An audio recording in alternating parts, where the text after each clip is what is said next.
And for more information on the American Rescue Plan, check this out here. We talked about this last show. Because, you know, last Sunday was Easter, so we did our Easter broadcast. If you missed that, you missed it. Go back and watch that one. Easter origins, pagan traditions, rabbits laying chicken eggs, and and black people in the Exodus. Oh, go watch that broadcast that we dealt with. That was 3 hours. We got deep into the history.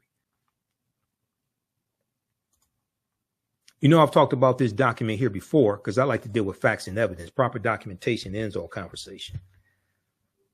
So when people ask, how have the policies of the Biden-Harris administration helped the African-American community? I point them to this.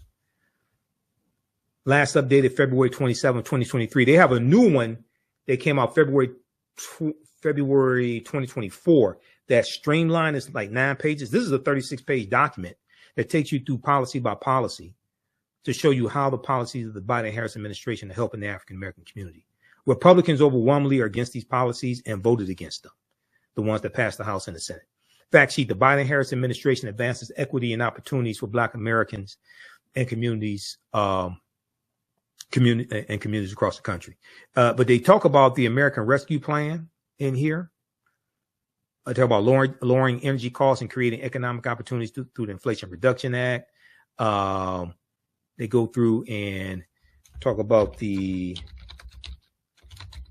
American Rescue Plan, economic opportunity for Black families and communities by signing into law the historic American Rescue Plan, the ARP, bipartisan infrastructure law and Inflation Reduction Act, and implementing robust regulatory reform.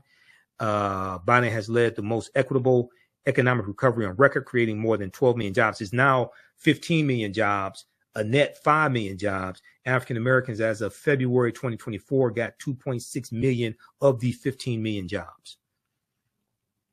I want to go to American Rescue Plan, making critical investments in Black families and communities in the American Rescue Plan. Historic expansion of the child tax credit, cutting child poverty to record lows for Black children. Now, that we know that expired, but you can get that back. It has to pass the House and the Senate.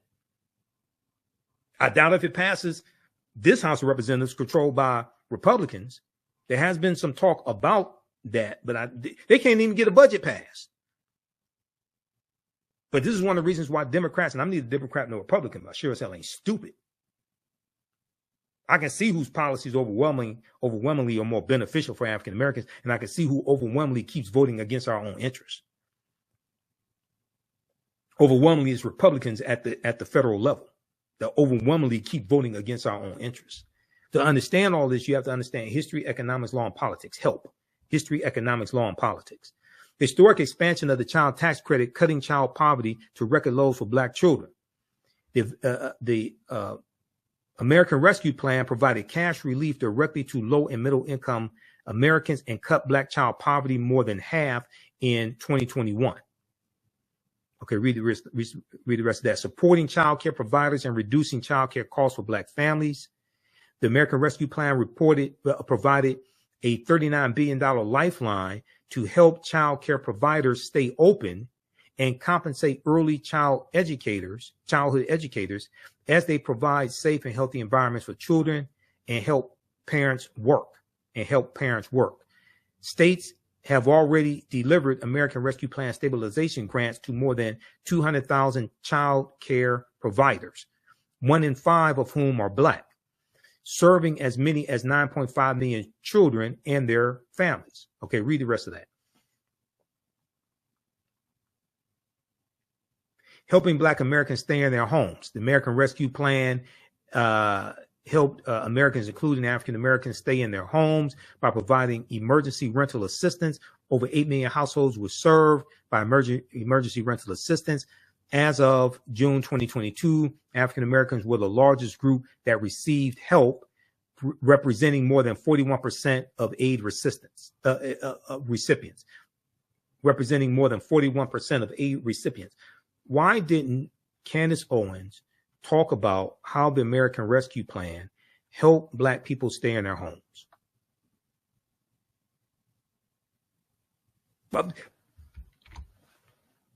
And nobody pushed back on this.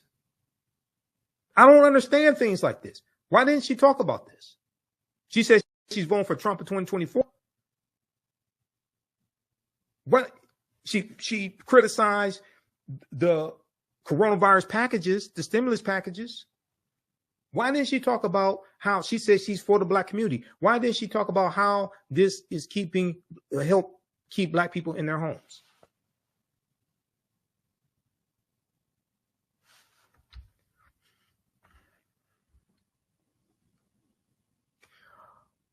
Extending a lifeline to struggling small businesses and expanding access to capital. I'll read the rest of this here. This is a 36-page document.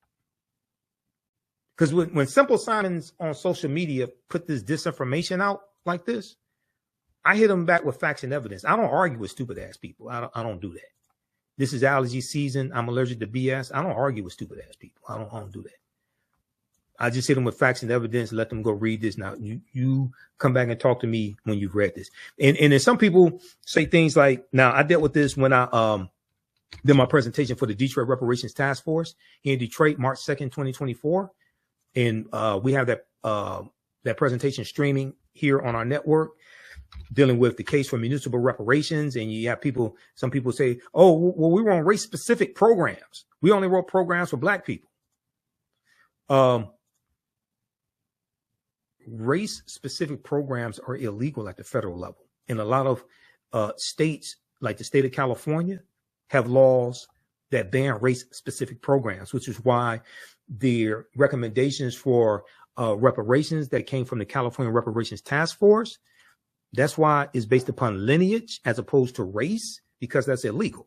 Now, at the federal level, it's illegal also. That's based upon Title VI of the 1964 Civil Rights Act, Section 601, non-discrimination federally assisted programs. Okay, so some people may ask, well, how do you know this? Well, because I was involved in writing public policy here for the city of Detroit, and that's how I learned it. It was executive order under the Kwame Kilpatrick administration. I didn't work for the administration. I didn't get indicted or anything like that. But at our first meeting, it was Executive Order 22.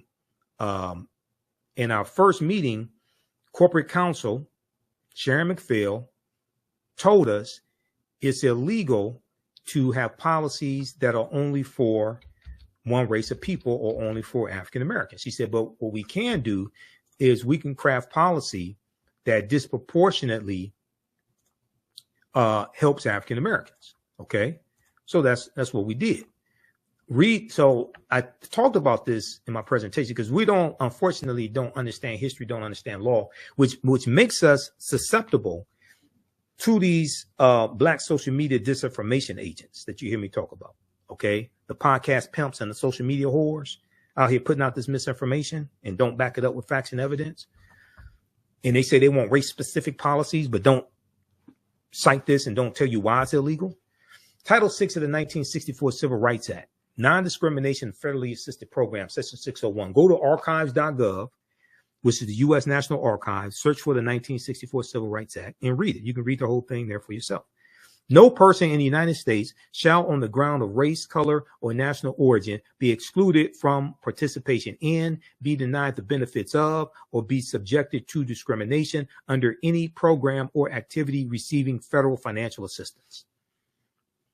So you can write policies that disproportionately positively impact African Americans, but you cannot write policies that are only for one race of people, period. Now, you have some people who say, and I talked about this in my presentation, you have some people who say, oh, well, the Asians got a hate crime bill. Okay, and this is like one of the first, this is like a reflex from like reparations reactionaries. And this is a reflex from them. Oh, the Asians got a hate crime bill. Did you actually read the bill? Because the bill dealt with data collecting. The bill, number one, dealt with data collecting. Number two, is not called the Asian Hate Crime Bill. It's called the COVID-19 Hate Crimes Act. And the bill applies to people regardless of race or ethnicity. Just so people understand. So where do you go to read bills that pass the House that come from the House of Representatives or the U.S. Senate, whether they pass or not? Where do you go to read these bills? Congress.gov. I went and read the bill. And the bill deals with increased funding for data collecting. And when you read the bill, it tells you it applies to anybody regardless of race or ethnicity. It's not specific to Asian Americans. Now, it was inspired by hate crime. It was inspired by Hate Crimes Act and the spa killings of like 9 Asian Americans. Okay. But you go read this bill. This applies to anybody. And it deals with COVID-19 related hate crimes acts, COVID-19 related hate crimes bills. Because Donald Trump was calling coronavirus Kung Flu, K-U-N-G, like Kung Fu, and the China virus. So there was an increase in hate crimes toward Asian Americans, especially those perceived as being Chinese. But this didn't make it a federal hate crime to kill Asian Americans. This dealt with funding, better funding, data collecting of COVID-19 related hate crimes, and also paying for language translators, because if your first language is not English, language barriers become one of the obstacles to getting hate crimes reported. So that's what this bill was doing. But the first Hate Crimes Act in the history of this country was signed into law by President Lyndon Baines Johnson as part of the 1968 Fair Housing Act. And that was largely for African Americans. That was part of the modern day civil rights movement. And that was signed shortly after Dr. King's assassinated. Then those same people somehow forget the Emmett Till anti-lynching bill. I don't understand how they do that, but there was the first anti-lynching bill passed in 122 years. First anti-lynching bill passed in the history of this country since Representative George Henry White proposed an anti-lynching bill in 1900. And he was an African-American Republican from North Carolina. And this is after they got wiped out of the House of Representatives and out of the U.S. Senate. Okay. So the first Hate Crimes Act in the history of this country was signed into law by President Lyndon Baines Johnson.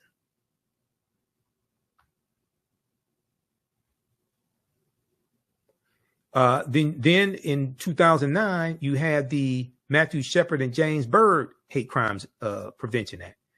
James Byrd was the African-American man who was killed in Jasper, Texas, dragged behind a pickup truck.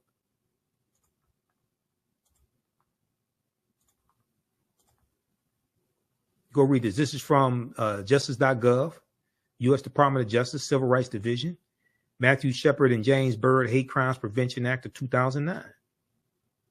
Now, this is after the first Hate Crimes Act in the history of this country, which was signed into law in 1968 by President Johnson.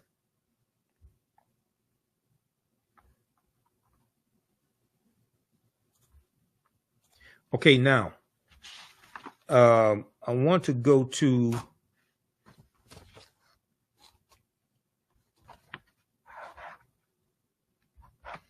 so we dealt with that regulation. When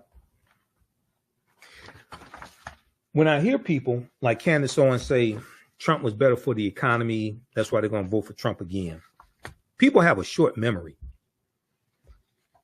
Do you remember that there were 3 government shutdowns in the first 2 years of the Trump administration? 3 government shutdowns in the first 2 years of the Trump administration. That last government shutdown in December 2018, January 2019 was the most devastating. Let's look at this here. Before we look at that, once again, give us a thumbs up, give us a heart, give us a like on this broadcast. Also, if you like this type of information, you can support the African History Network, $, the AHN show through Cash App.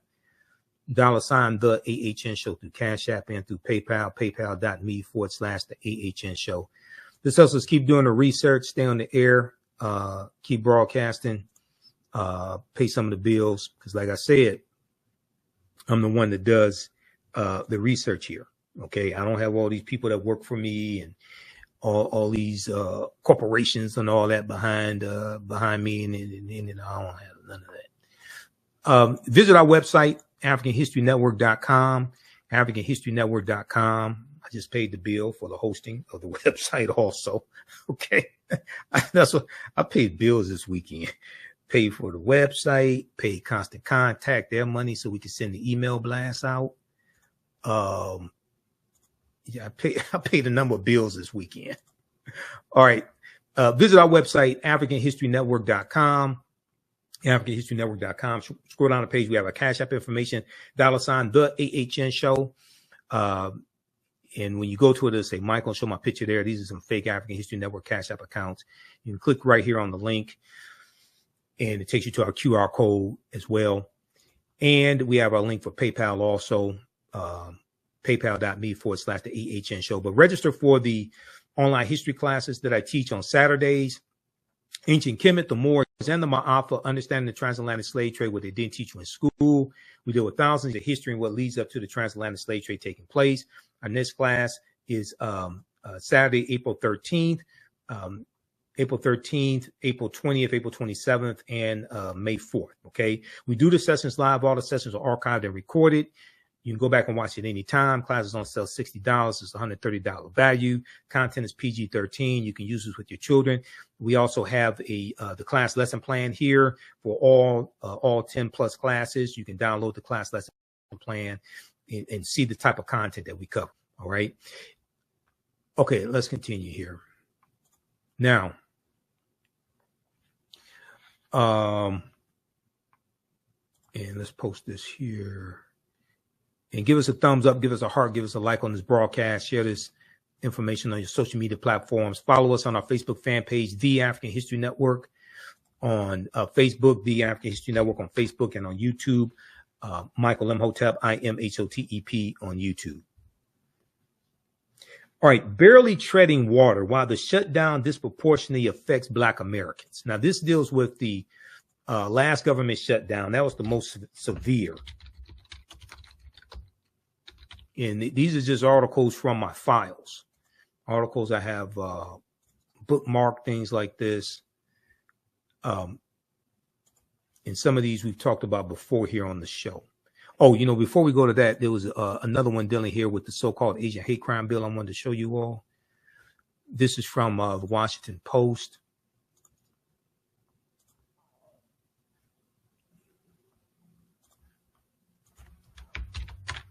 Because I can listen to people, what they say, and tell what they haven't read. So when I hear people talk about the so-called Asian hate crime bill, I can tell they haven't read it. Washington Post by Paul Kane, April 22nd, 2021. Bill to combat hate crimes against Asian Americans passed the Senate with bipartisan support. Okay, then it was signed into law by Biden. Senator Mazie Hirono of Hawaii was one of the sponsors of the bill, if I remember correctly. If we go through, look at this here.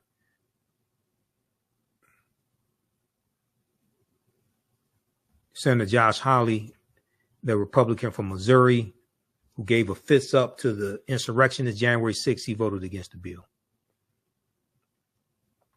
Senator Mazie Hirono, Democrat from Hawaii, introduced the bill last month, officially titled the COVID-19 Hate Crimes Act.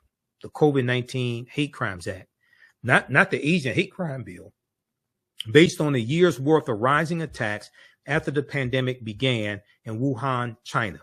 5 days after Hirono, Senator Mazie Hirono introduced the legislation, 8 people were killed, including 6 Asian women, in mass shootings at 3 Atlanta spas. The crimes heightened the pressure on Congress to respond to the rise in attacks against the Asian American community. I cannot tell you how important the bill is to the AAPI community, who often has felt very visible, who has felt very visible in our country, always seen as the other. And for them to experience that kind of hatred against them, Hirono told reporters after the legislation passed. Okay. So go read, expedite all.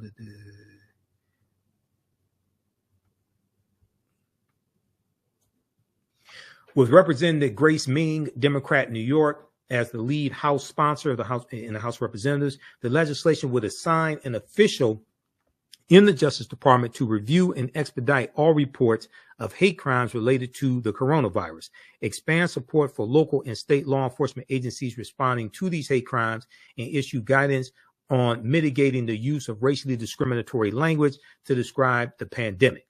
Okay, that's what it did. Once again, like I said, this bill applies to anybody. It's not specific based upon race. And it doesn't make it a federal hate crime to kill Asian Americans either, as some people mistakenly believed.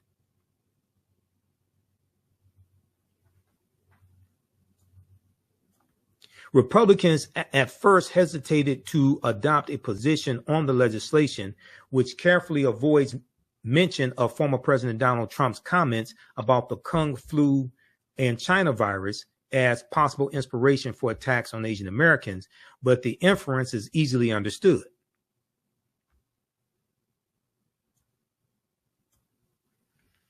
In a rare bipartisan compromise, negotiators agreed to add a broader bill, the No Hate Act, sponsored by Senators Richard Blumenthal and Jerry Moran, to provide federal funding to conduct broader studies about the number of hate crimes each year.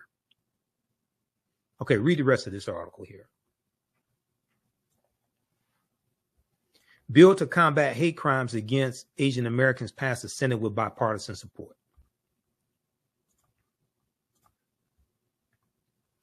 All right, now, I want to go to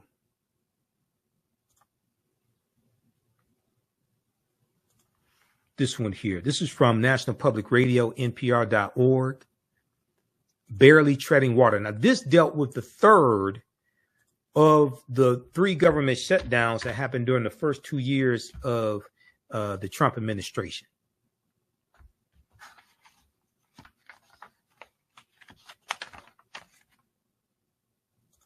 So when people say Trump was better for the economy, I'm trying to figure out what exactly they're talking about. Because he, as we showed you, he inherited a fairly healthy economy, robust economy from the Obama-Biden administration. He squandered it when COVID hit, and he left office with a negative job creation of 2.5 million jobs. The last president to do that was Herbert Hoover in 1932. That was during the Great Depression. He says he doesn't want to, Trump says he doesn't want to be another Herbert Hoover. He is Herbert Hoover. He's Herbert Hoover 2.0.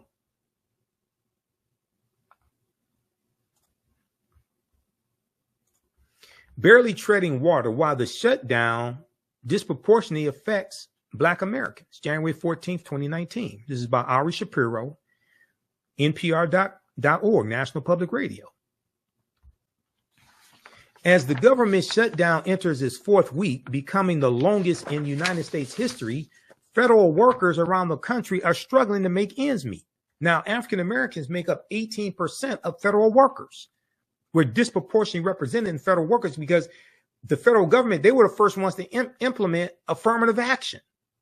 Okay, to give people a fair shot at getting these jobs. But according to JMILES, Jamil Larty, a reporter with TheGuardian.com, the shutdown is having a disproportionate effect on African American workers and their families.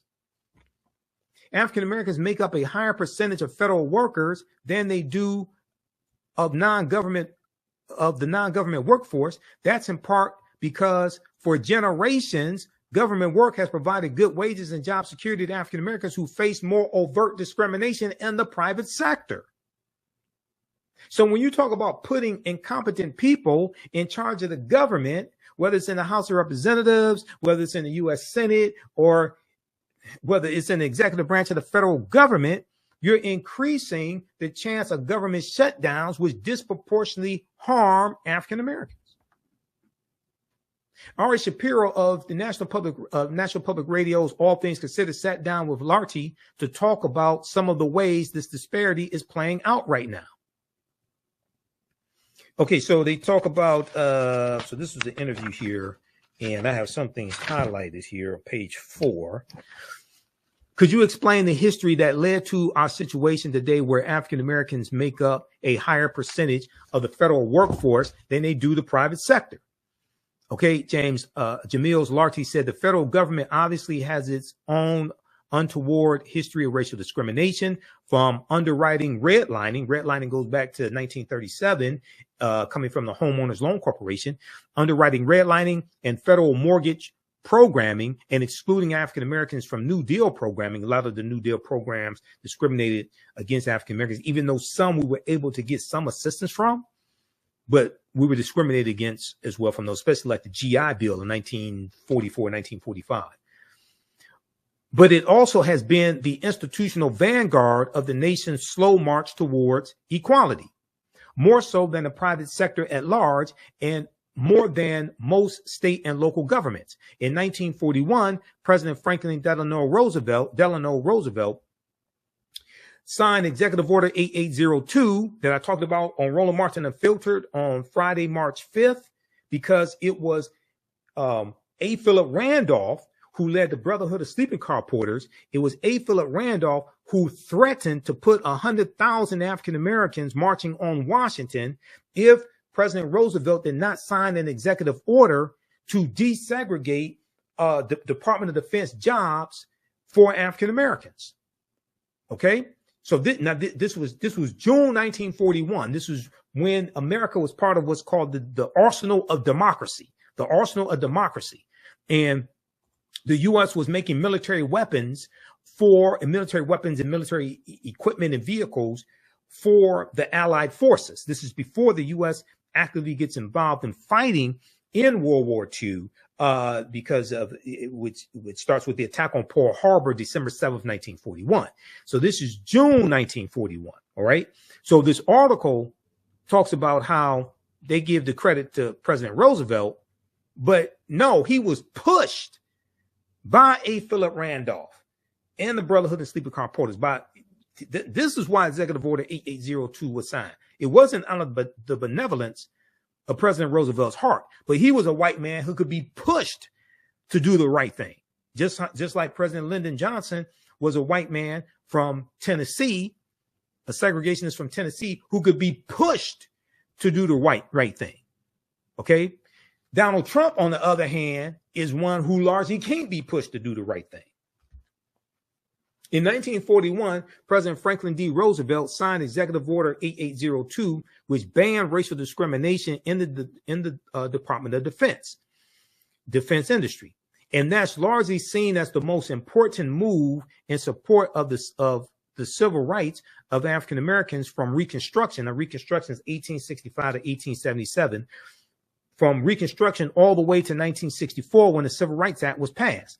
The federal government, for fairly obvious reasons, just did a better job of abiding by the Civil Rights Act than the labor market at large. Okay, so he goes on to say, we know that Black families have a fraction of the wealth of white families, according to the Census Bureau, and now we know under the Biden-Harris administration, African-American household wealth has increased by 60%.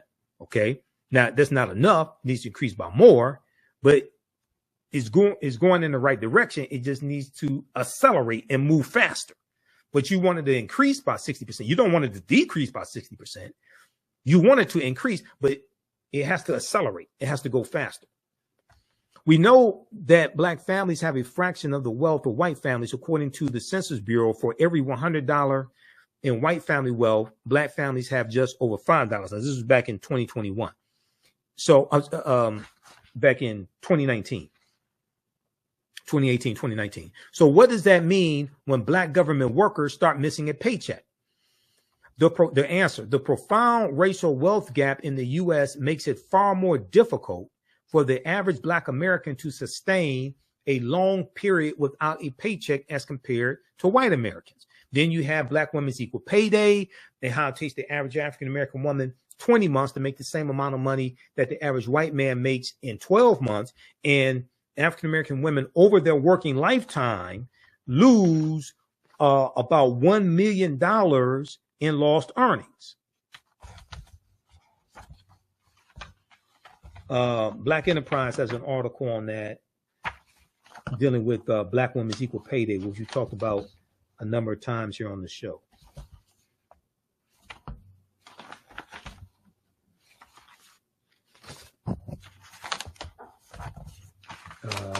I got that article somewhere.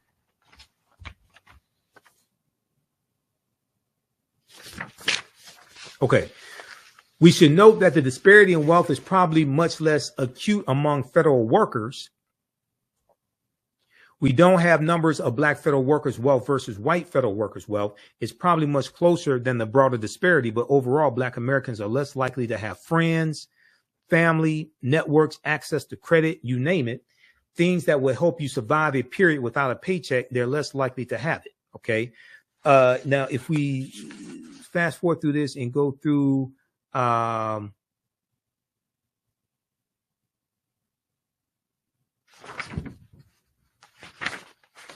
I had highlighted. This deals with the gender divide. Tell me about the gender divide here. Women make up 60% of the federal workforce, higher than the percentage they make up of the general population. What's the significance of that gender divide on African American families? So the answer: African Americans are about 10.5% of the civilian labor force, but 18.4% of federal employees. 18.4% of federal employees. According to data from the Office of Personnel Management, the share of federal workers who are African American women is roughly twice as high in the federal government as it is in the greater civilian workforce. This won't be new to anyone who studies race in America or is cognizant of how it works, but is going to disproportionately affect African American women.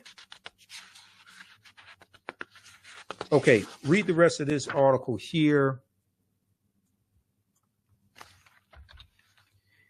Barely treading water. Why the shutdown disproportionately affects Black Americans. This is from NPR.org, National Public Radio. This is dealing with the third government shutdown during the first 2 years of the Trump administration.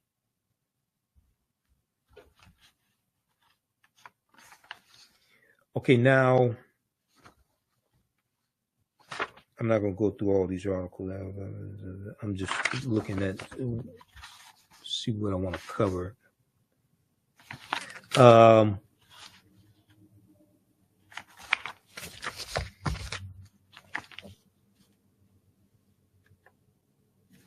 There was a piece from thegrio.com on this also. Now, Black Enterprise, dealing with Black women's equal pay day.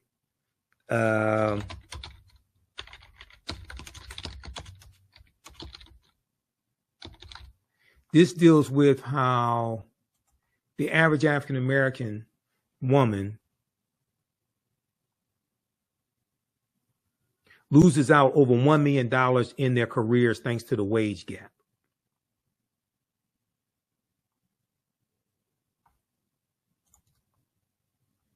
So this is real money.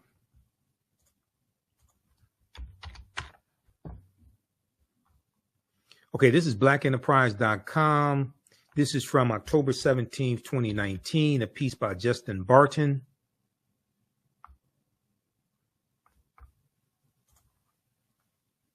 Let's go to this here.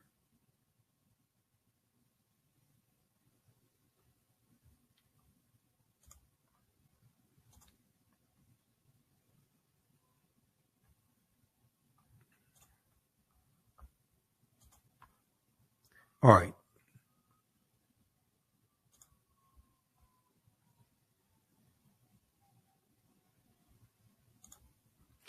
Black women lose out over $1 million in their careers.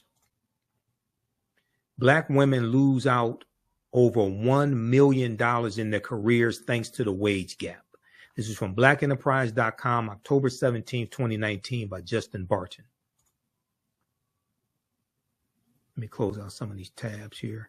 We'll come to some of your comments here in just a second. So you post your comments here. We'll come to some of your comments here in just a minute.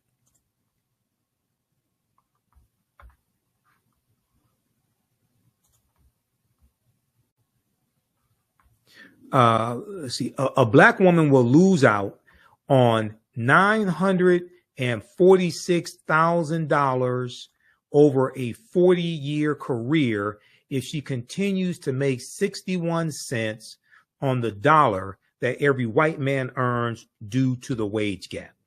Analysis by the National Women's Law Center shows, quote, assuming she and her white non-Hispanic male counterpart begin work at age 20, a black woman will have to work until she is 86 years old to catch up to what a white non-Hispanic man has been paid by age 60.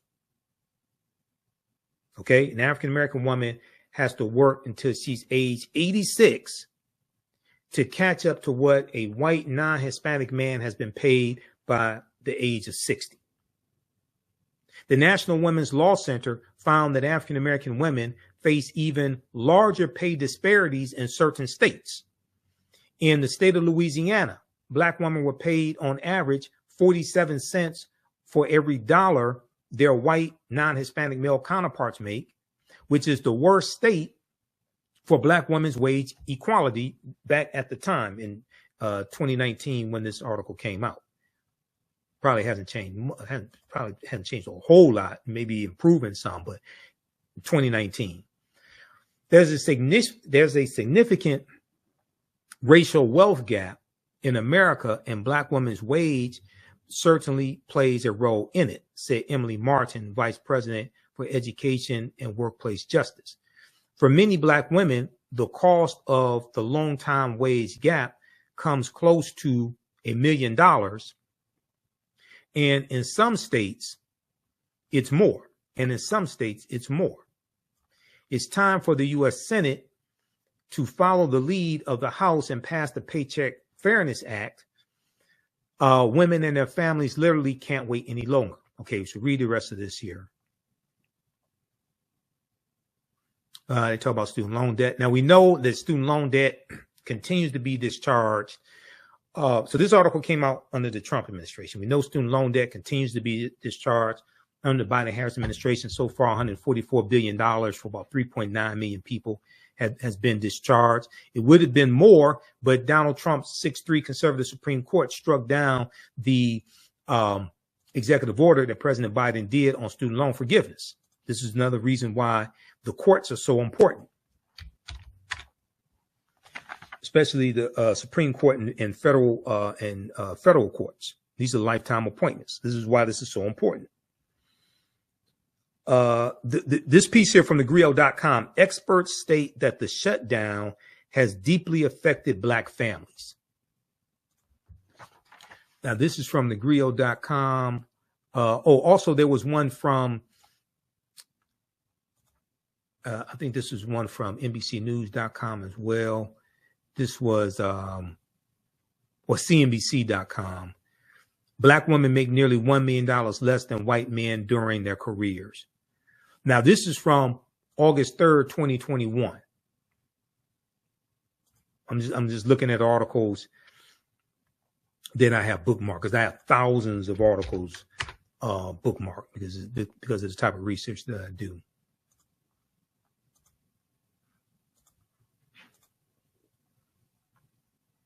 Black women make nearly $1 million less than white men during their careers. This is from August 3rd, 2021. Okay. Shannon Epperson for CNBC.com. So they talk about August 3rd was Black Women's Equal Pay Day in 2021. It marks the additional 214 days black women must work to catch up with white non-Hispanic men, catch up with what they earned the previous year. In essence, black women have to work 579 days to make what white men do in 365 days. Okay. So they talk about the pay disparity, and for full-time working black women, this amounts to a median wage gap of $2,900 a month, $24,110 a year, and $964,400 over a 40-year career.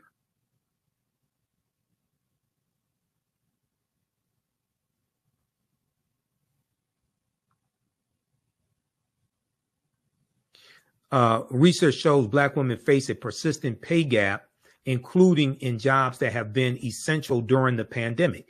Black women who work in areas that are critical to the COVID-19 recovery, such as doctors, nurses, teachers, childcare workers, wait staff, and cashiers, for example, make 11% to 27% less than white men, according to data from the Economic Policy Institute. In higher paid professions, including among doctors on the front lines fighting COVID, the inequality is magnified. The inequality is magnified.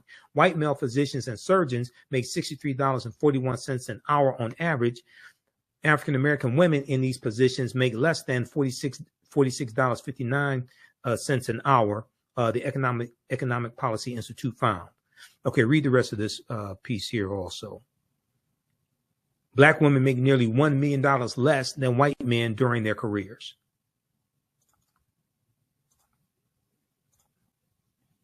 All right, now there was, when we look at the cost of the government shutdown, the Congressional Budget Office, which is a nonpartisan government entity, found that it cost the U.S. economy $11 billion.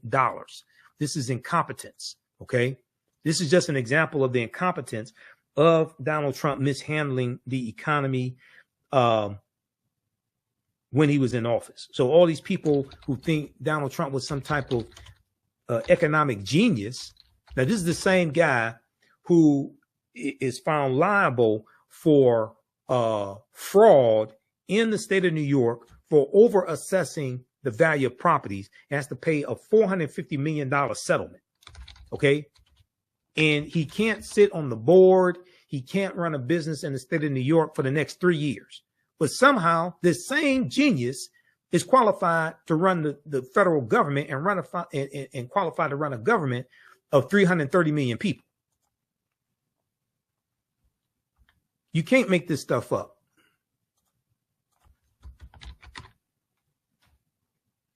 Government shutdown cost U.S. economy $11 billion, CBO says.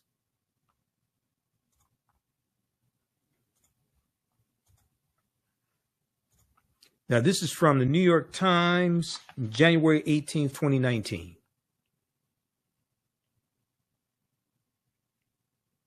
Alan Rappaport and Benjamin Applebaum.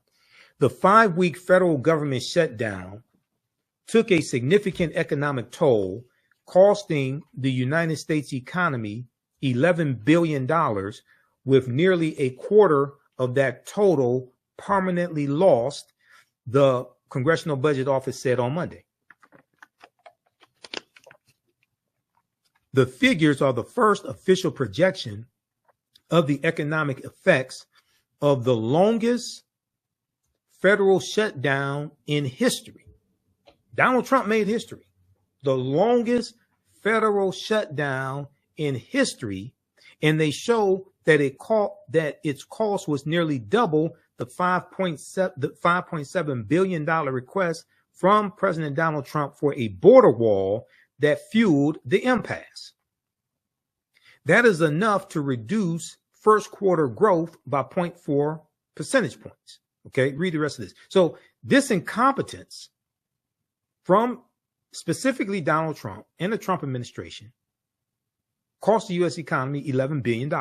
And you had the longest government shutdown in history under this financial genius.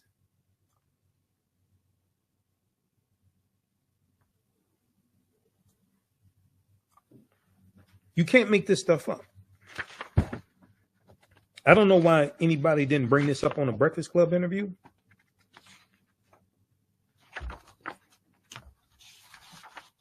I don't understand things like that. And that's corporate radio. Usually, you know, you can't just put out like misinformation like that. You know, there's going to be somebody there that, you know, fact checks, you know, provide some evidence,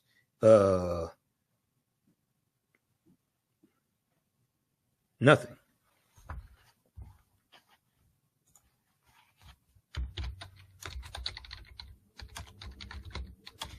TheGrill.com, January 16, 2019. Experts state that the shutdown has deeply affected Black families.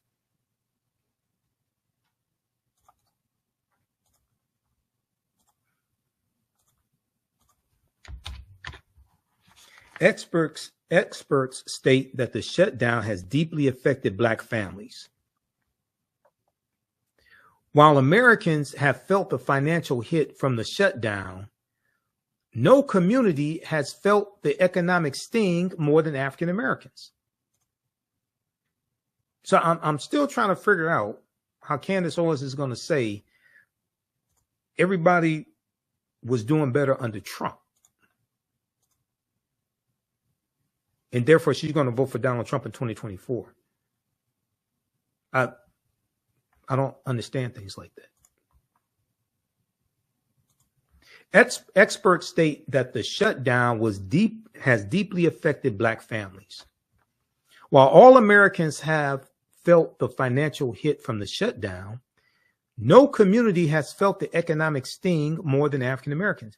Almost a month in, the damage is not only taking place on the economy, but is also affecting many African-American federal workers and their families. Now, this is a piece from Brianna Rhodes for TheGrill.com, January 6, 2019.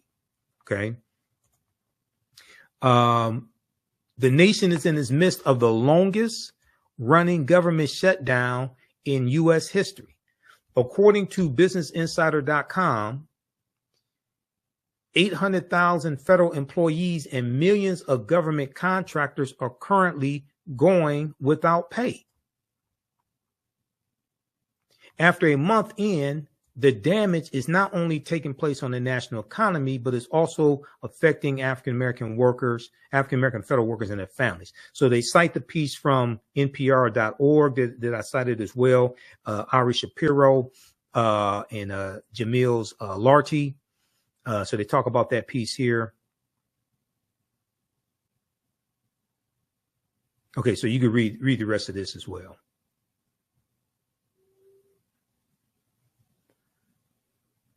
The Business Insider also notes that the shutdown is not the only financial woe that America has to worry about. The U.S. is also dealing with the negative effect of the U.S.-China trade war, stock prices falling, a slowdown in international growth, and a conflict about the debt ceiling.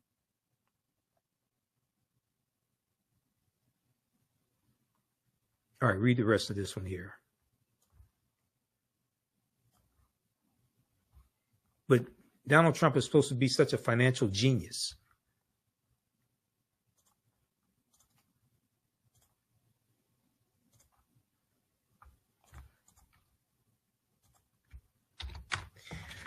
Okay, now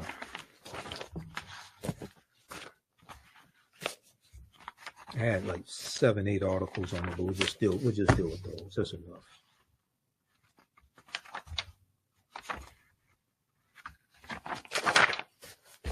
All right. Let's look at some of the rest of the stuff here.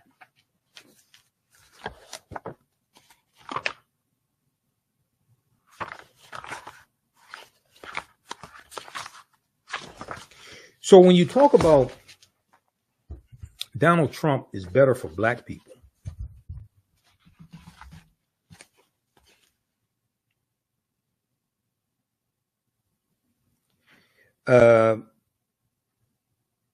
so for instance, people may point to, I don't know, they may point to something like the First Step Act, right? And they say, well, Donald Trump was, he did the First Step Act to release people from prison. Well, let's look at that. know whose bill that was? The First Step Act? That wasn't Donald Trump's bill. That wasn't Donald Trump's idea. Donald Trump didn't run on the platform of releasing black people from prison. That bill was Representative Hakeem Jeffries' bill, the First Step Act. They tried to get it passed under Obama Biden. It was blocked in the Senate by Jefferson Beauregard Sessions III, senator from Alabama, and Senator Tom Cotton of Arkansas. And the Congressional Black Caucus worked with the Trump administration to get the bill passed. Now, the champion of the bill inside the Trump administration was not Donald Trump. It was actually Jared Kushner. Okay? Senior aide to Donald Trump. And Jared Kushner, wasn't Jared Kushner supposed to bring peace to the Middle East also? I thought Jared Kushner brought peace to the Middle East. The reason why Jared Kushner was the champion inside the White House of the First Step Act, and it's like first step towards criminal justice reform under the Trump administration, is because Jared Kushner's father was sent to prison. And the person who sent Jared Kushner's father to prison was Chris Christie, when Chris Christie was a U.S. attorney. Then he became governor of New Jersey. Now, this is also why Chris Christie did not have a did not get a position in the Trump administration. He was on the Trump transition team, and he helped Trump prepare for debates with Hillary Clinton, but he was blocked from getting a position in the Trump administration by Jared Kushner because Chris Christie sent Jared Kushner's father to prison. Let's look at this piece here quickly from New York Times. Chris Christie says Jared Kushner's father committed a loathsome crime. Chris Christie said Jared Kushner's father committed a loathsome crime. January 30th, 2019. Chris Christie, the former New Jersey governor who clashed with Jared Kushner during his brief stint running President Trump's transition team, issued a sharply personal attack on Jared Kushner's father on Tuesday, saying he committed a loathsome and disgusting crime. The former governor's new memoir, releasing this week, depicts Mr. Kushner, the president's son-in-law and advisor, as being hell-bent on retribution for Mr. Christie's prosecution of his father more than a decade ago, as being hell-bent on retribution for Mr. Christie's prosecution of his father more than a decade ago, when Chris Christie was a United States attorney. Chris Christie says Stephen K. Bannon, another white supremacist in the Trump administration, the former Trump strategist, and Stephen K. Bannon used to run Breitbart News. Breitbart was financed by another white supremacist named Robert Mercer, who's a billionaire hedge fund manager who's anti-civil rights. Robert Mercer, who was one of the first billionaire backers of Donald Trump. Go research Robert Mercer. Chris Christie says Stephen K. Bannon, the former Trump strategist, told Mr.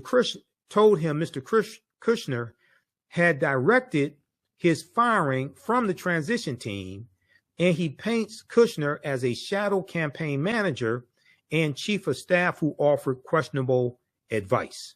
Okay. Jared Kushner's father, Charles Kushner, a multimillionaire real estate executive, pleaded guilty in 2004 to 18 counts of tax evasion. Pleaded guilty in 2004 of 18 counts of tax evasion, witness tampering, and making illegal campaign donations. Okay, some of this sounds similar to Donald Trump. Birds of a feather flock together. He admitted hiring a prostitute to seduce his brother-in-law, who was cooperating in a federal campaign finance investigation. Federal campaign finance investigation. Now, the trial that starts up April 25th in New York, prosecuted by DA Alvin Bragg, which is called a hush money prosecution, a hush money case, is actually federal election interference, because it deals with, is really a violation of campaign of federal campaign finance law. And what Trump was doing was falsifying business records to cover up a payment to Stormy Daniels through Michael Cohen in the tune of $130,000 to keep her quiet so that she would not reveal an affair she had with Donald Trump shortly before the 2020 election. And this was the news of this payment came out the day after the Access Hollywood tape was revealed, and Donald Trump was losing support among women. Okay, so this was designed to keep this quiet during the election so Trump wouldn't lose the election. And then he falsified the repayment of the loan as legal fees to Michael Cohen, when really it was to cover this up, to keep this from imploding his 2016 presidential campaign. So you're dealing with a violation of campaign of federal campaign finance law.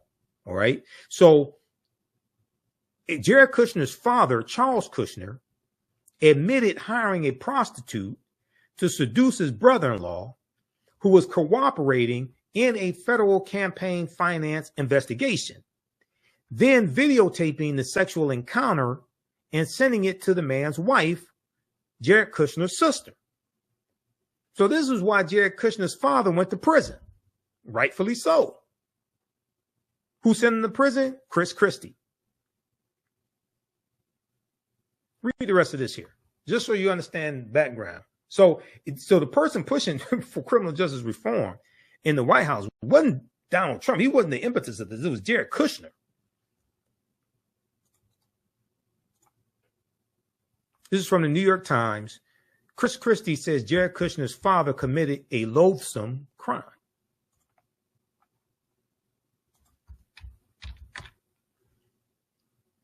Okay, now when we look at I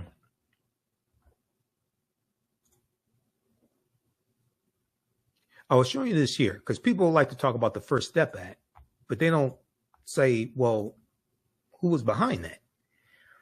Collins Jeffries' historic criminal justice reform bill signed into law. This is at jeffries.house.gov. Representative Hakeem Jeffries. This was his bill. Today, historic bipartisan criminal justice reform legislation, S765, was signed into law.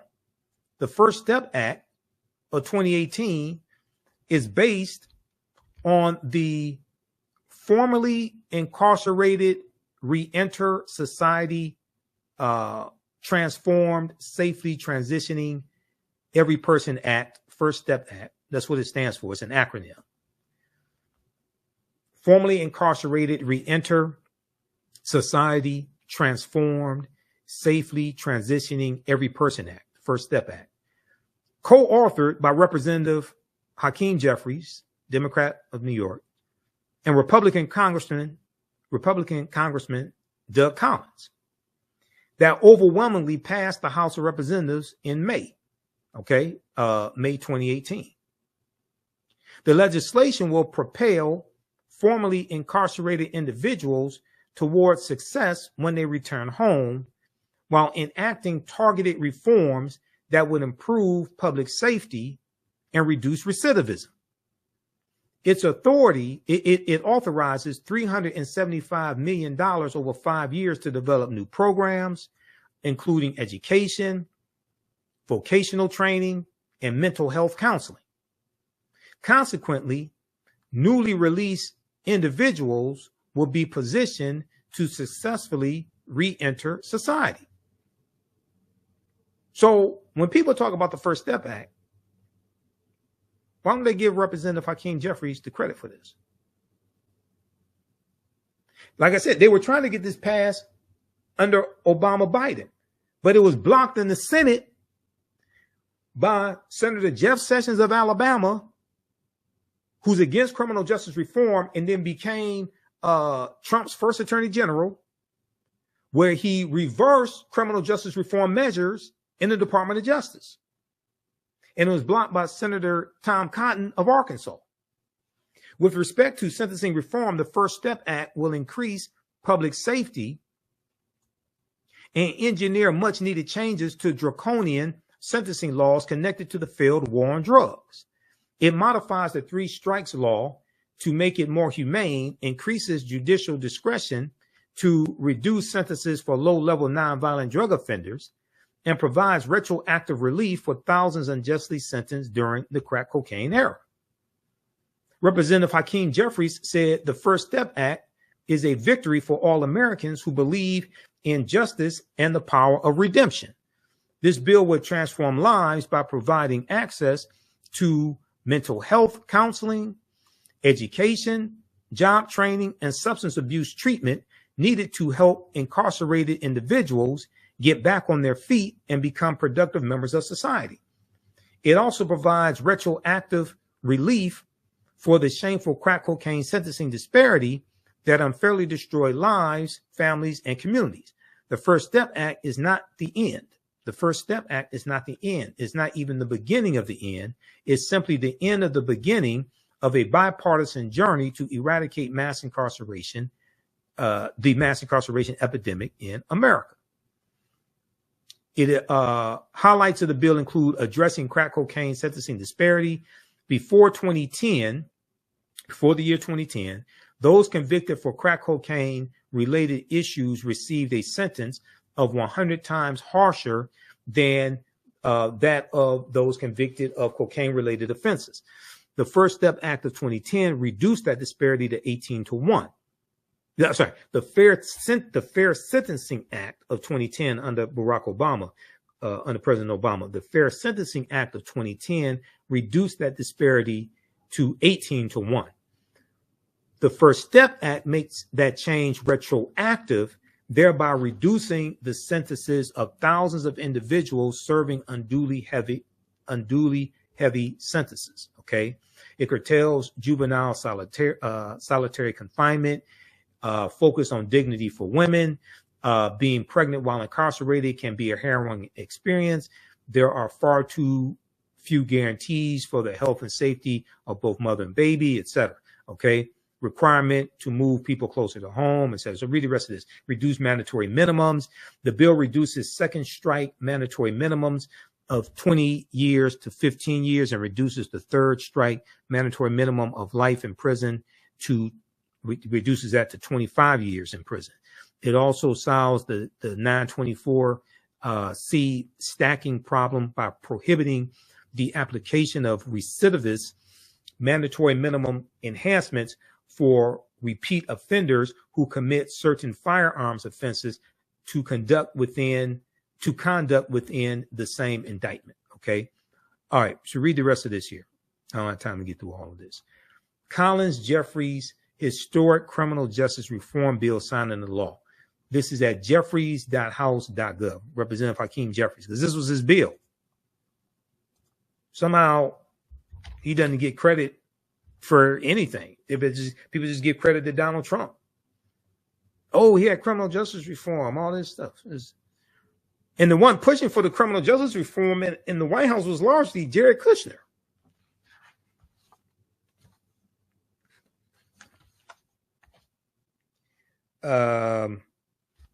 Okay, now January 6, 2021.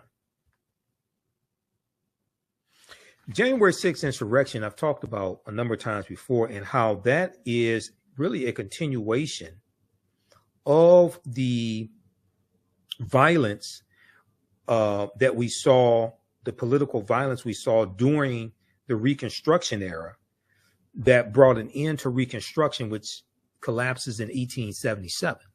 See, all this history, you have to understand history. Your understanding of politics is directly related to your understanding of history. And when I listen to a lot of these people out here talking, I can tell they don't understand either one. They don't understand politics or history. A lot, especially the black social media disinformation agents. I can listen to them and tell they don't know what they're talking about. That's why they can't do a deep analysis like this and show you this type of information. If we look at, let's see, where do we want to start here? Let's look at this piece. Let's look at this piece here from Time Magazine, time.com, because this helps provide a framework for this discussion. And I teach classes dealing with the Civil War, Reconstruction, and history from 1800 to 1968, 1970.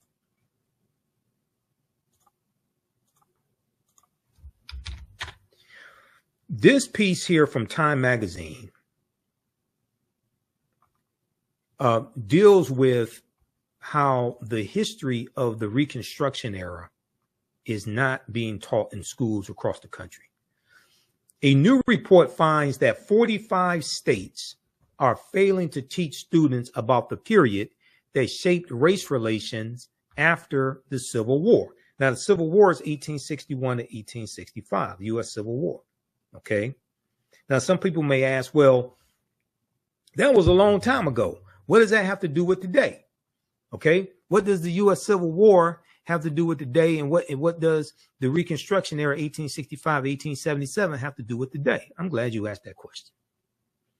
This is a piece by Olivia B. Waxman, January 12, 2022, history.com.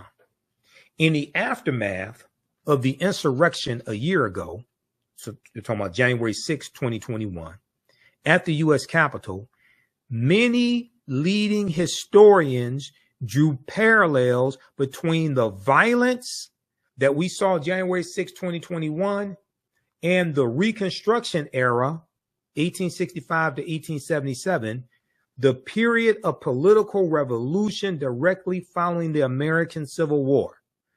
Eric Foner, who's one of the foremost authorities on the history of the Reconstruction era, historian Eric Foner, said the events we saw reminded me very much of the Reconstruction era and the overthrow of Reconstruction, which was often accompanied or accomplished, I should say, by violent assaults on elected officials, which was accomplished by violent assaults on elected officials. Eric Foner is the Pulitzer Prize winning historian and author of the book Reconstruction, America's Unfinished Revolution, 1863 to 1877. He said this in an interview with the New Yorker magazine published a week after the January 6, 2021 insurrection. Scholars say studying the aftermath of the Civil War can help put in context many of the most seminal events in the U.S. in recent years, from the brutal murder of George Floyd by police May 25th, 2020 in Minneapolis, Minnesota, to the voter suppression laws enacted after African-American voters played a big role in helping Joe Biden and Kamala Harris be elected vice president and vice president in 2020.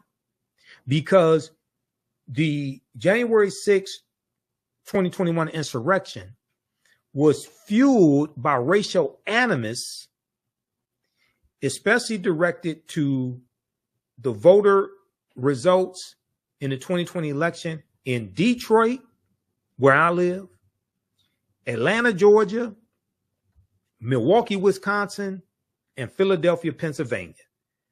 Cities, large major cities that have heavy African-American populations that voted for Joe Biden and Kamala Harris. And then on January 5th, 2021, we can't forget January 5th, 2021, you had the special Senate elections in Georgia, in the state of Georgia, with Senator Raphael Warnock, the African-American senator. Senator Raphael Warnock beat Kelly Loeffler. And Senator John Ossoff, the challenger, beat Senator David Perdue, the Republican. So those two election results gave Democrats a 50-50 slight majority in the Senate, with Vice President Kamala Harris being the tie-breaking vote if you have a tie in the vote in the Senate. And those two election results gave Democrats a majority, gave them control over the U.S. Senate. Okay? That election was the day before the January 6, 2021 insurrection. Now, they have been planning the insurrection prior to that. They've been promoting it come January 6th, because that was going to be the bicameral, both chambers, the House and the Senate, bicameral constitutionally mandated session of both chambers of the legislative branch of government to certify the 2020 election results. Okay, certify the 2020 presidential election results. Okay, so all this is building up to January 6th, but the day before January 6th, you have what happened in Georgia, which really infuriated white supremacists. But let's go back to this piece from the Time magazine. But despite the timeliness of the era, ERA, in today's climate, many students in American schools will not get a full education on Reconstruction until they go to college. But the majority of them are not going to go to college. So where are they going to learn from? In social studies standards for 45 out of 50 states and the District of Columbia, discussion on Reconstruction or the Reconstruction era is partial or non-existent. Is partial or non-existent according to historians who reviewed how that period of time is discussed in kindergarten through 12th grade social studies standards for public schools nationwide. In a report produced by the education nonprofit Zen Education Project, the study's authors say they are concerned that American children will grow up to be uninformed about a critical period of history that helps explain why full racial equality remains unfulfilled today.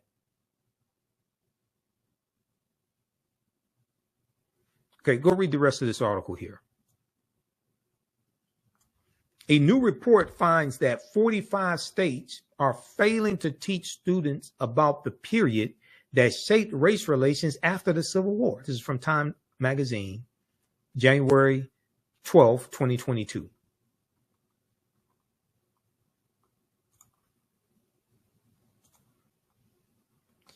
Okay, now let's look at this quickly here. January 6, 2021 insurrection. And we're going to get out of here, because I've gone much longer than I intended to go, but I have so much information. And this is just a fraction of the information I even had laid out for this discussion.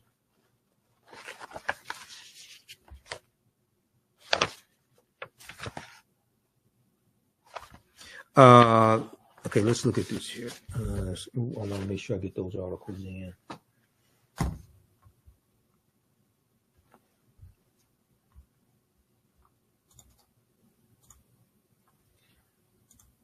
I want to look at this right here. This is from the Washington Post. 6 takeaways from the January 6 committee's first primetime hearing.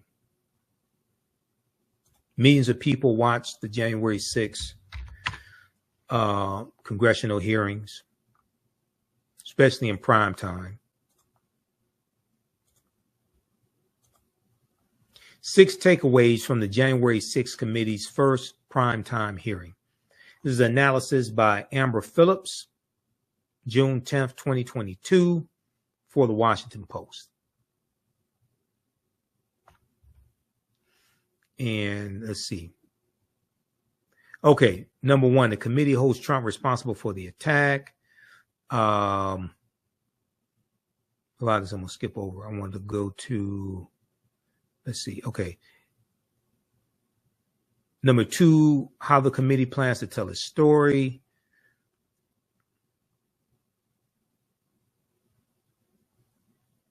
Let's see here. Number three, a sharp attack on Trump's Republican defenders.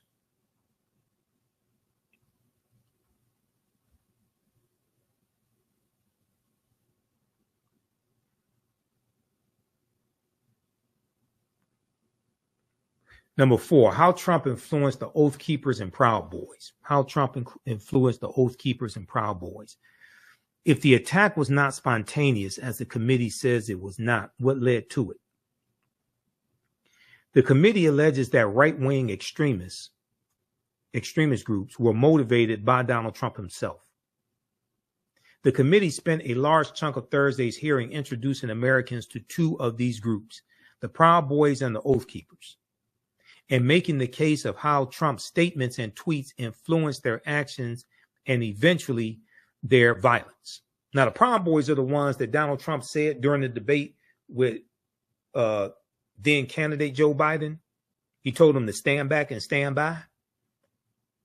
Stand back and stand by. He didn't condemn the Proud Boys. He told them to stand back and stand by. The committee presented evidence that membership of the Proud Boys tripled after Trump praised the group in a presidential debate toward the end of the election campaign. The hearing also featured footage of rioters reading aloud over a bullhorn a tweet Trump sent attacking Vice President Mike Pence for his lack of courage. And when Trump tweeted ahead of January 6th, quote, "Be there, will be wild," end quote, the committee said that these extremist groups took it as a quote unquote call to arms, quote unquote call to arms. Filmmaker Nick Quested, who embedded with the Proud Boys that day, testified that some group members went to the Capitol early that morning. Others left the quote unquote Stop the Steal rally on the ellipse to march to the Capitol before Trump's speech even began. Then he said they did not seem very interested in hearing Trump speak, which Nick Quested said confused him at the time. But he described the group's atmosphere as, quote, much darker than usual. Okay, so read the rest of that. Then, so you have the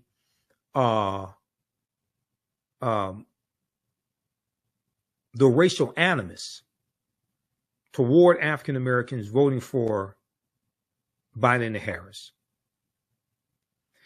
You had the attacks on Ruby Freeman and her daughter Shay Moss, the election workers in Georgia, in lies that both Donald Trump and Rudy Giuliani told about them, saying they were involved in voter fraud and passing vials of flash drives like they were vials of cocaine. That's what Rudy Giuliani said about them. It was actually a ginger mint, if I remember correctly. It was a ginger mint they were passing. They were accused of voter fraud. These people show up to Ruby Freeman's house to terrorize her. All types of nonsense like this. This racial animus. Okay, so read this piece here from the Washington Post. 6 takeaways from the January 6th committee's first primetime hearing. This is from June 10th, 2022.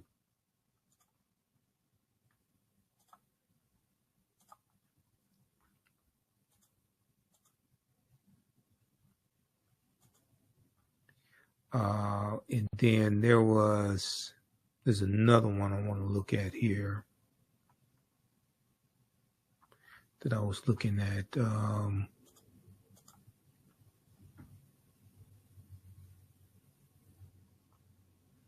Hold on, I think there's one more article.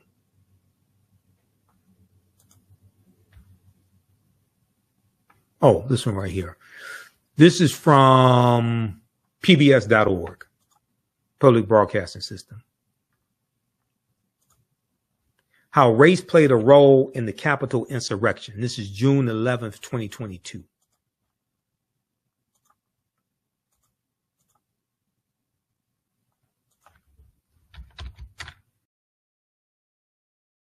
How race played a role. How race played a role in the Capitol insurrection, I should say.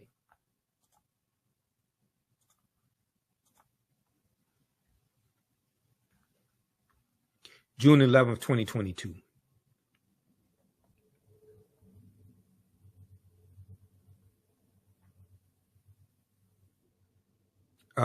Okay, and this was the January 6th committee will hold its next public hearing on Monday morning. And while the panel's focuses on former President Trump and his closest allies, future witnesses are expected to draw a link between the Trump White House and extremist groups. Hakeem Jefferson, a political scientist at Stanford University, joins John Yang to discuss.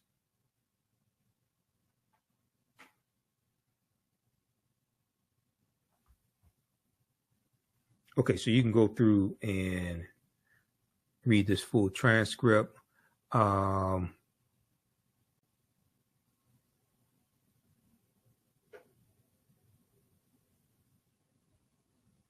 you can check this out.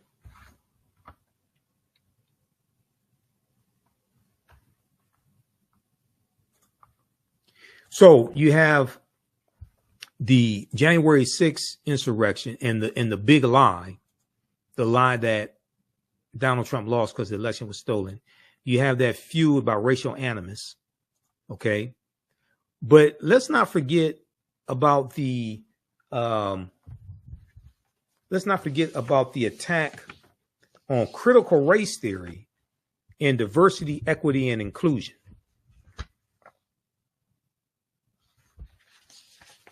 Because this was largely led by Donald Trump, this attack.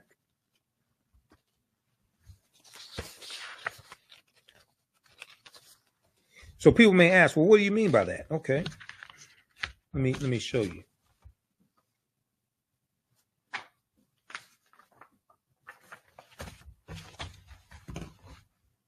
Hold on, let's see.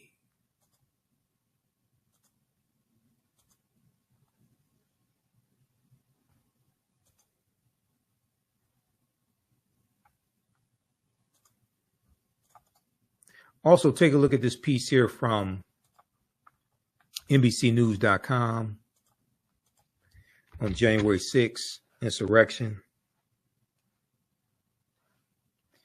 January 6th response would have been vastly different if rioters were black, House Sergeant at Arms told investigators.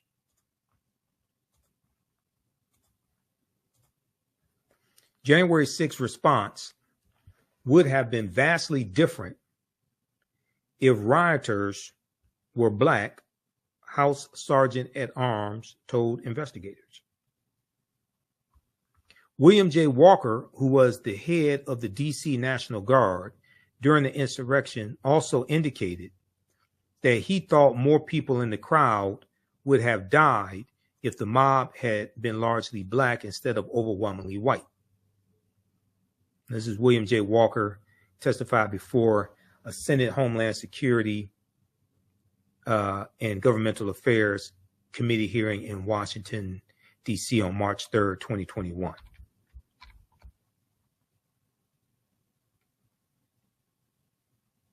So this piece is from December 28th, 2022. The House Sergeant at Arms, who was the head of the D.C. National Guard during the attack on the Capitol, told the January 6th committee that the law enforcement response would have looked much different had the rioters been black. He said, quote, I'm African-American, child of the 60s. I think it would have been a vastly different response if those were African Americans trying to breach the Capitol. William J. Walker told congressional investigators in an interview transcript released Tuesday, as a career law enforcement officer, part-time soldier, last 5 years full, but a law enforcement officer my entire career, the law enforcement response would have been different. His testimony echoed the observations of many Americans, including President Joe Biden, who noted the stark difference in the law enforcement response to protests in Washington following the May 2020 murder of George Floyd and the lax security at the Capitol on January 6, 2021. William J. Walker, the head of the D.C. National Guard during the insurrection, also indicated he thought more people in the crowd would have died if the mob had been largely black instead of overwhelmingly white.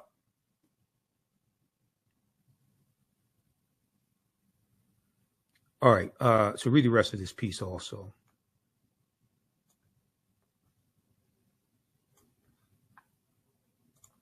Okay, now I want to go to, what was I trying to get to? Hold on, let's go to, okay, we did that one. How race played a role in the Capitol insurrection. We did that one. And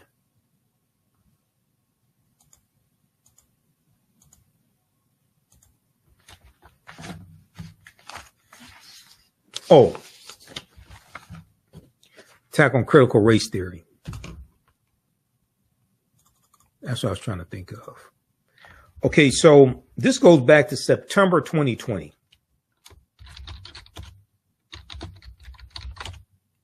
It was a memo that Donald Trump did, this is executive order, that Donald Trump did banning critical race theory when it came to professional development training and training in the federal government. There's a good article from NBCnews.com that goes through and shows you how this evolved. And I have a whole file dealing with critical race theory and the attacks on it. How Trump ignited the fight over critical race theory in schools. How Trump ignited the fight over critical race theory in schools. Republican lawmakers across the country have proposed bills to ban critical race theory in K through 12 schools. Here's what that really means. So let's look at this, okay? Because you have Candace Owens saying she's voting for Donald Trump in 2024 and how Donald Trump was good for the economy. He'll be good for black people, all of this stuff. She skips over all of this, okay? Trump largely was the one who unleashed the attack on critical race theory, even before Christopher Rufo, college dropout Christopher Rufo, conservative activist, ultra-conservative Christopher Rufo, put out his tweets about them redefining what critical race theory is. That was March 2021. Trump did this 6 months before that.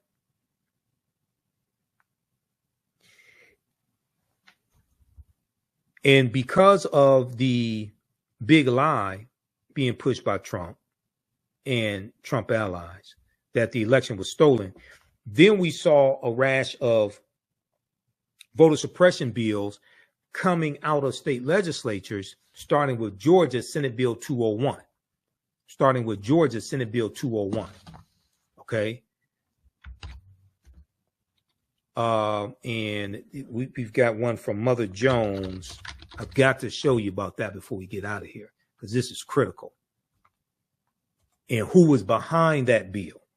The entity behind that bill and other bills, other voter suppression bills being passed in these state legislatures, pushing this big lie.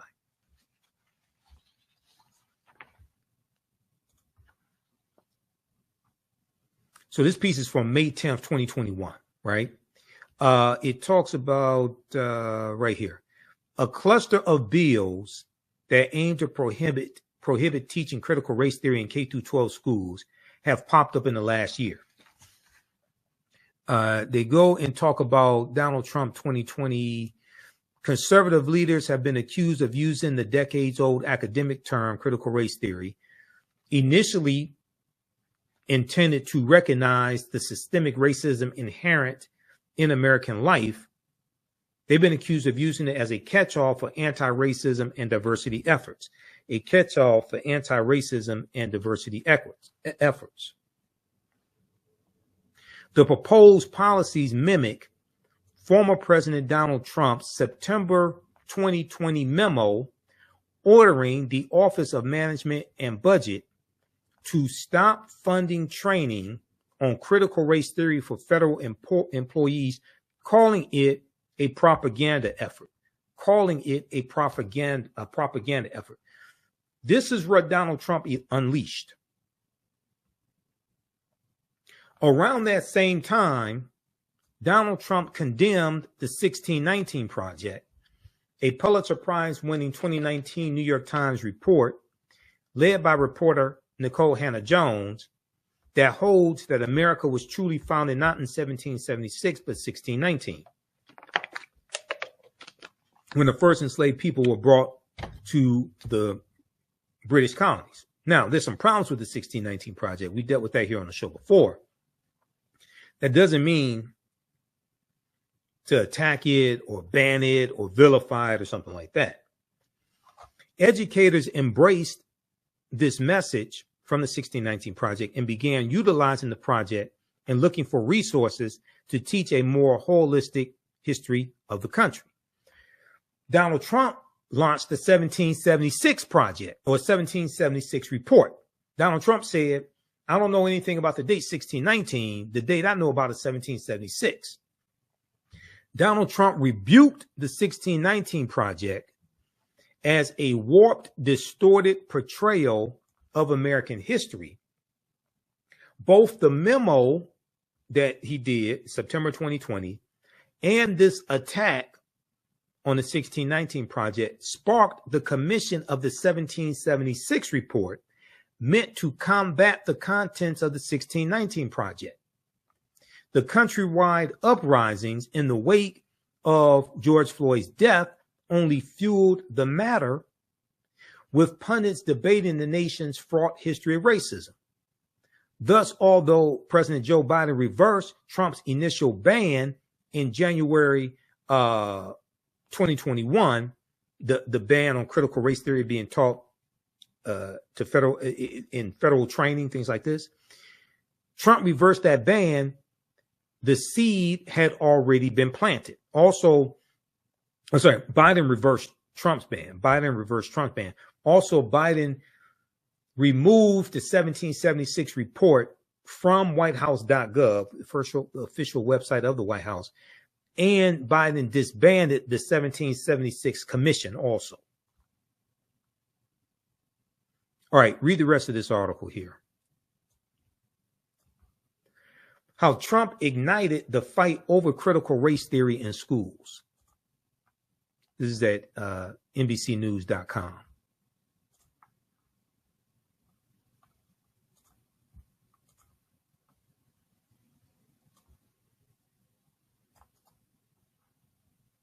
All right, now, I talked a minute ago about the voter suppression bills being pushed because of the big lie and being pushed by Donald Trump. This piece right here from motherjones.com, May 13th, 2021. This talks about who was behind these voter suppression bills. Leaked video. Dark money group brags about writing GOP voter suppression bills across the country.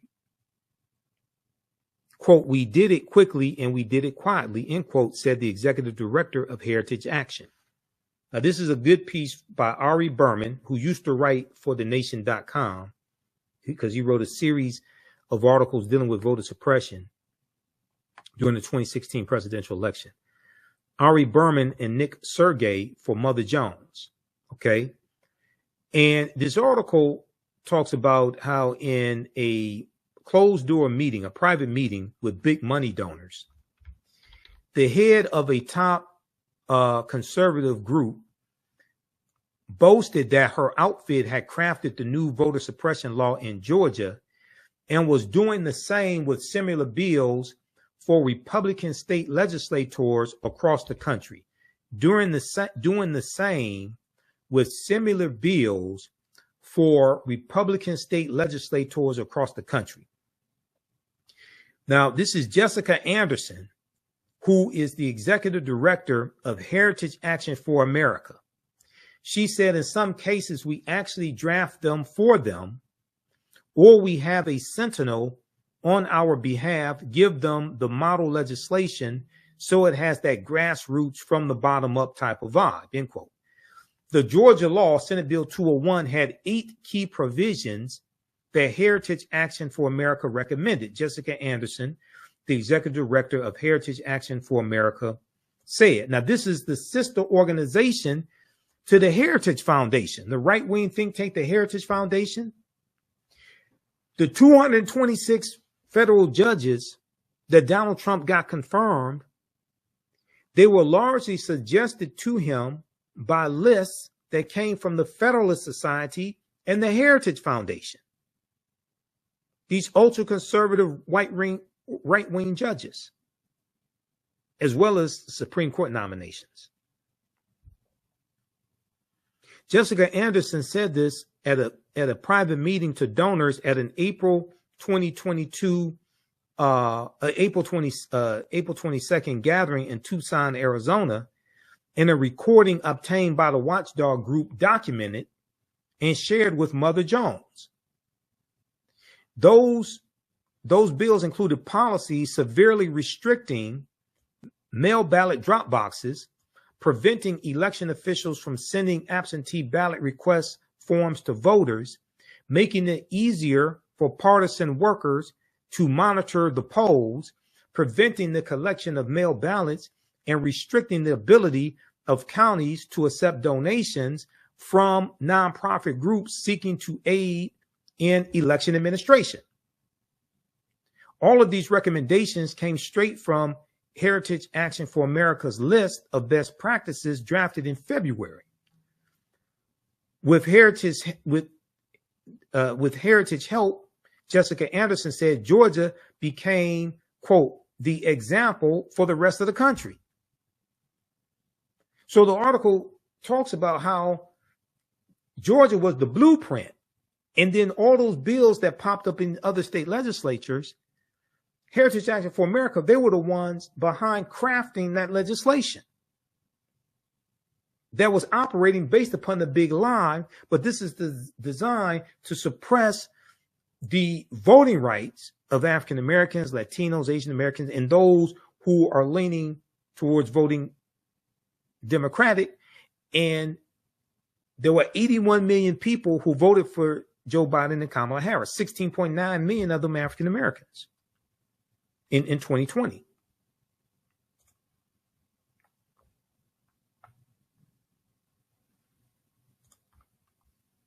So read the rest of this article, watch the video.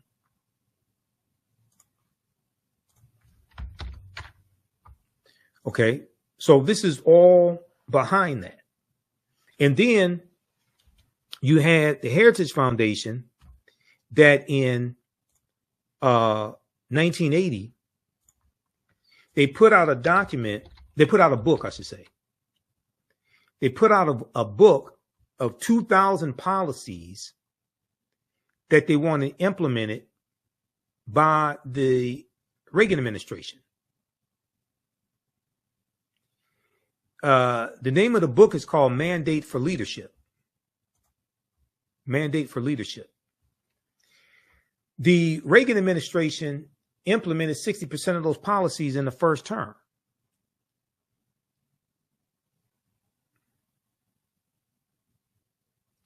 if you go to, there's a lot of information on this, but it's Mandate for Leadership is the name of the book.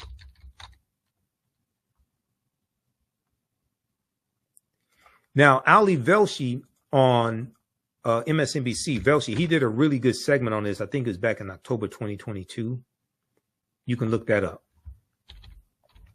But this is straight from heritage.org, the Heritage Foundation's website.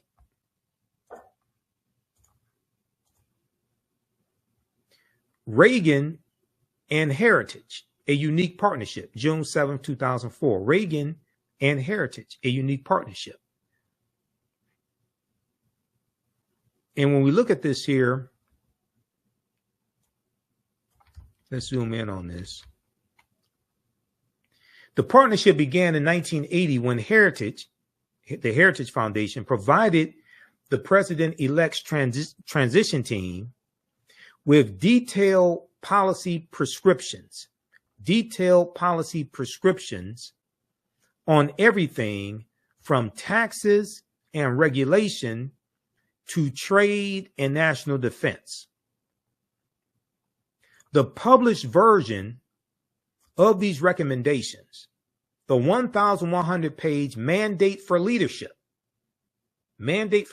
was described by United Press International back then as a blueprint for grabbing the government by its frayed New Deal lapels, New Deal going back to President Roosevelt, New Deal lapels, and shaking out 48 years of liberal policy.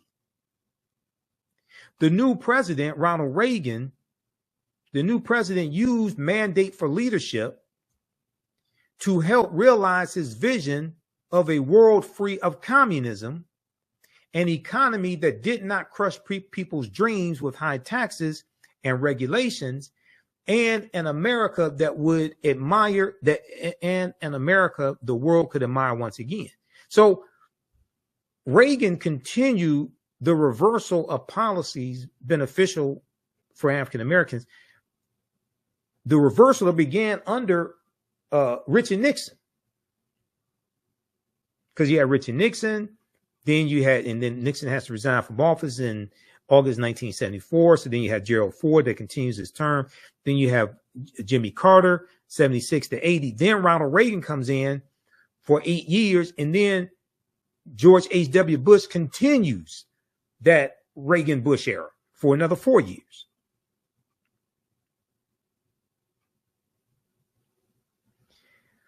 He gave copies to every member of his cabinet, Ronald Reagan. Ronald Reagan gave copies of Mandate for Leadership from the Heritage Foundation to every member of his cabinet.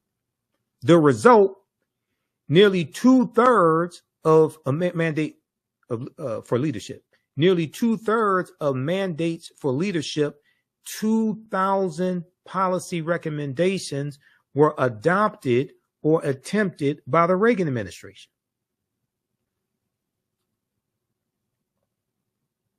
As conservative commentator William F. Buckley put it, the foundation, Heritage Foundation, had a great hour when Ronald Reagan was elected president and found waiting for him 3 volumes of heritage material designed to help him chart the nation's course in the right direction.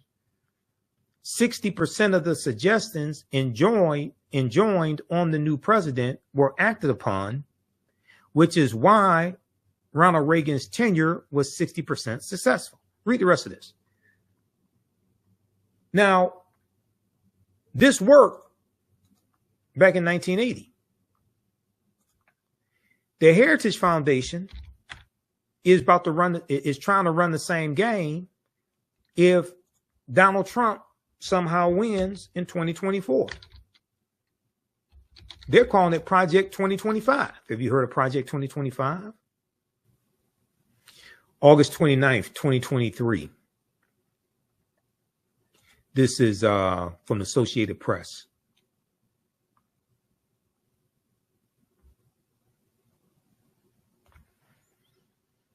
I'm waiting for this to load up.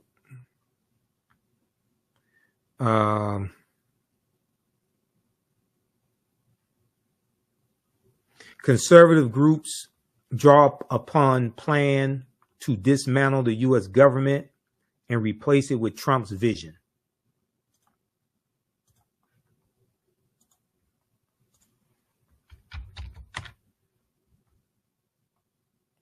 This is from the Associated Press, August 29th, 2023.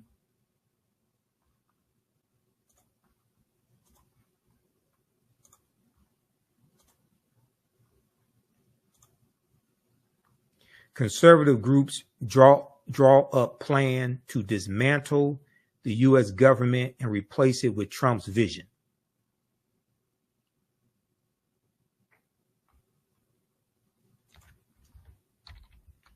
With more than a year to go before the 2024 election, a constellation of conservative organizations is preparing for a possible second White House term for Donald Trump, recruiting thousands of Americans to come to Washington on a mission to dismantle the federal government and replace it with a vision closer to his own, closer to Donald Trump's own.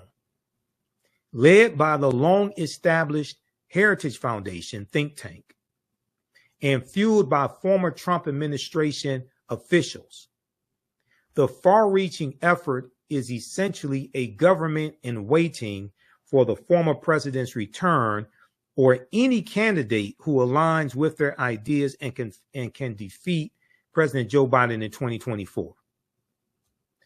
With a nearly 1,000-page Project 2025 handbook and an army of Americans, the idea is to have the civic infrastructure in place on day one to commandeer, reshape, and do away with what Republicans deride as the deep state bureaucracy, in part by firing as many as 50,000 federal workers, in part by firing as many as 50,000 federal workers. Now, African Americans are 18.4% of federal workers. That the same people behind running game in 1980 with the Reagan administration and Mandate for Leadership, the 1,100-page book they put out, the Heritage Foundation is doing the same thing with Project 2025. Because people still haven't learned what happened. They're planning to do the same thing, just much worse. Paul Dans, D-A-N-S, director of the 2025 Presidential Transition Project and a former Trump administration official who speaks with historical flourish about the undertaking, said we need to flood the zone with conservatives. We need to flood the zone with conservatives. This is a clarion call to come to Washington, he said. People need to lay down their tools and step aside from their professional life and say, this is my lifetime movement to serve. They want Trump loyalists as federal employees. They want to purge the federal government of people who will not be loyal to Trump. They want to redo the Schedule F classification of federal employees. Jonathan Swan, before he left Axios.com, did some fantastic reporting on this.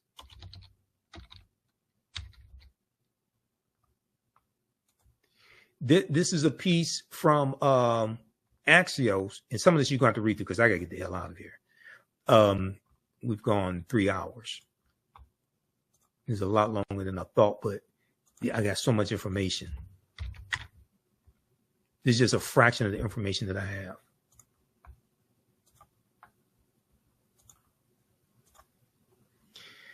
How Trump could reimpose Schedule F in 2025. This is updated July 23rd, 2022. I think this is the one from Jonathan Swan. Is this the one from Jonathan Swan? I don't know. He wrote some articles dealing with this. Sources close to former President Trump say he would immediately reimpose his Schedule F executive order if he takes back the White House in 2024 presidential elections. In 2024 presidential elections, Axios' Jonathan Swan reports. Why it matters. It would effectively upend the modern civil service and put future presidents in the position of bringing in their own loyalists or reverting to a traditional bureaucracy, Jonathan Swan reports. Okay, so then they go through, give the backstory on Schedule F employees, all this. Read that. How Trump could reimpose Schedule F in 2025. There's an article that came out in the last couple of months. Trump allies prepare to infuse Christian nationalism in second administration. They're talking about white Christian nationalism. They're not talking about, love the poor, don't cheat on your wife. They're not talking about, how you treat those lesser than you, and taking care of children, taking care of the sick and elderly, taking care of immigrants. Don't cheat on your wife. They're not talking about that. They're not talking about those Christian values. Trump allies prepare to infuse Christian nationalism.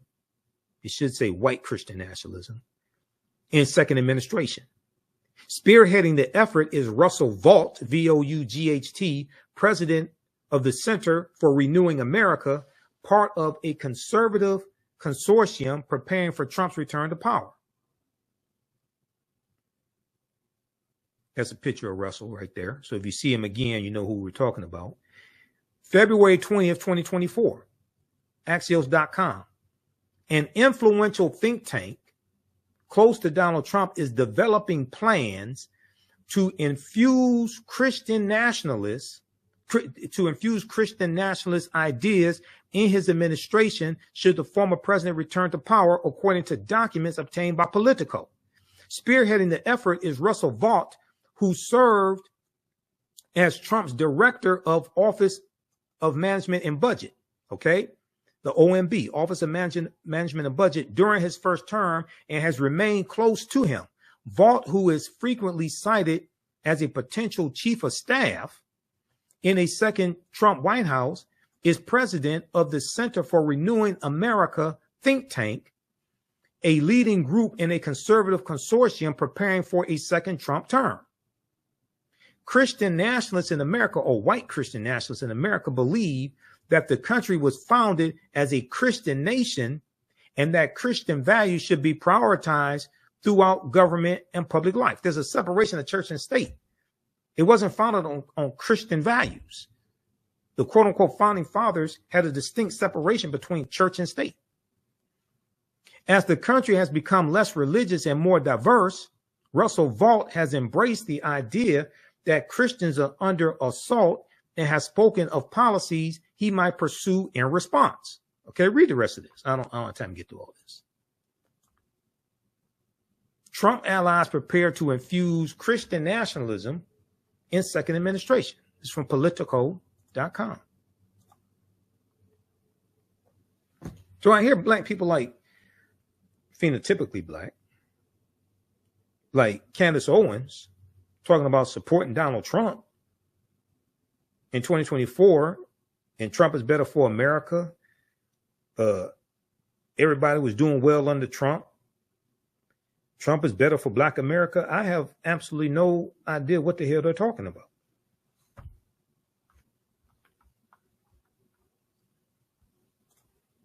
Lastly, I want to look at this piece here. Then we'll get out of here. What is this? Associated Press.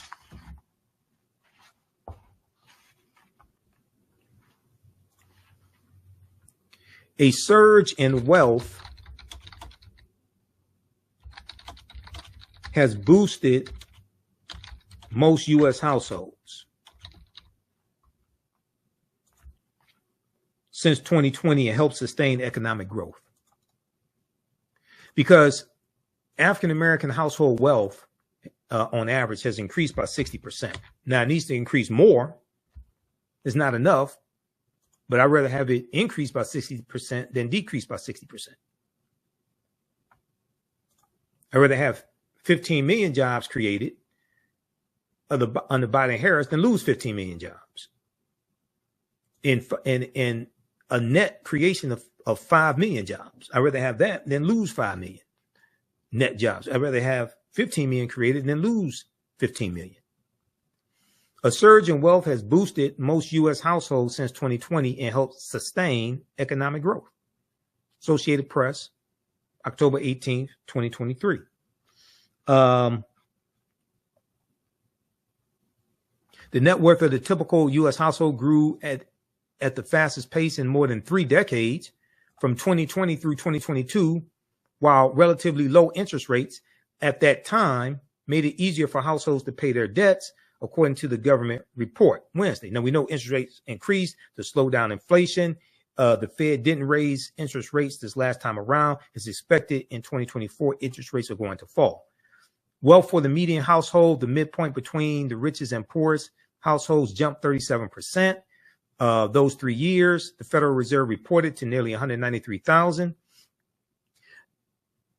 And let's see here, talking about recession. The jump in wealth occurred even as the brief but brutal pandemic recession cost 20 million Americans their jobs. In 2020, extensive government relief aid totaling about $5 trillion helped spur a rapid recovery that regained the lost jobs much faster than had been true after the 2008-2009 recession. And let me see, where is...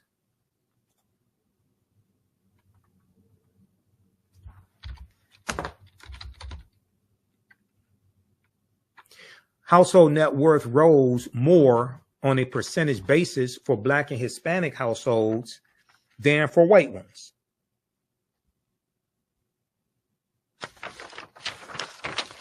Though measured in dollar terms, the disparities remain wide. The median net worth of Black households jumped 60%, but remained comparatively low at 45,000. So yeah, we wanted to increase the so median is the statistical measure, the point where 50% of the population is above the point, 50% is below the point. The median net worth of African American households increased by 60%.